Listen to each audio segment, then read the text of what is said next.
Dear parents, as summatives are coming up, I thought I'd give you a few reminders and guidelines of how to improve your child's routine and discipline so that they do better in the summatives that are coming up very soon. So, a few things that you need to take care of with respect to your children. First of all, distractions, which can lead to procrastination. So, are you helping your child ensure that they don't get distracted easily? So, this would mean that you need to ensure that the working environment in which they're revising for their summatives or attending lessons is ideal. So if they have a TV in their room, can you please check that the TV is off and not running while they're trying to revise, because there's no way they'll be able to concentrate if the TV is running.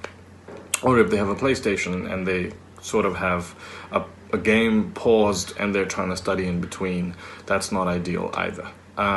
Any other procrastination forms would be if they have other younger siblings who are around. It's ideal that those siblings are not disturbing your child who's trying to prepare for the summatives. Something else that you need to help your children with is, if they haven't done one yet, they need to design a timetable for themselves. How does this help? If they have subjects that they're stronger in, and there might be a few that they're weaker in, they need to allocate more hours for revision to the weaker subjects. This timetable will help them be disciplined with respect to focusing during those allocated hours that they have designed for themselves to give the best output for their summatives.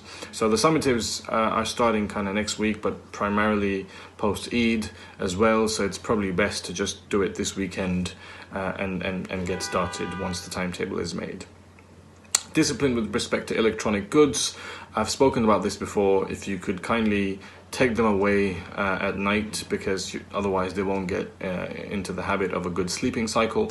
I often see kids sending emails around 3 or 4 a.m. which shows that they're staying up pretty much the whole night. So that needs to change, and that can only change if you take the electronic goods away and only allow the electronic goods when they're studying or attending lessons, or as a reward sometimes in the evening for an hour. Something else that's crucial at this time of pandemic, it's good to revise with a friend or a bunch of friends and get together on Zoom or Hangouts and have a group study session.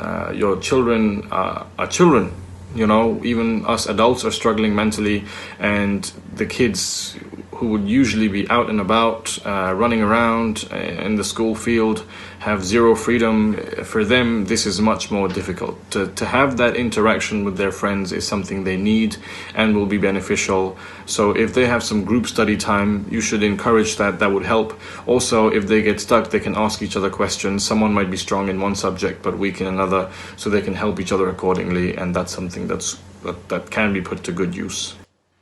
Finally, as it's the last week next week, it gives them still a good chance to book those appointments with their teachers on Tuesday or Wednesday, which is when the teachers are available for appointments.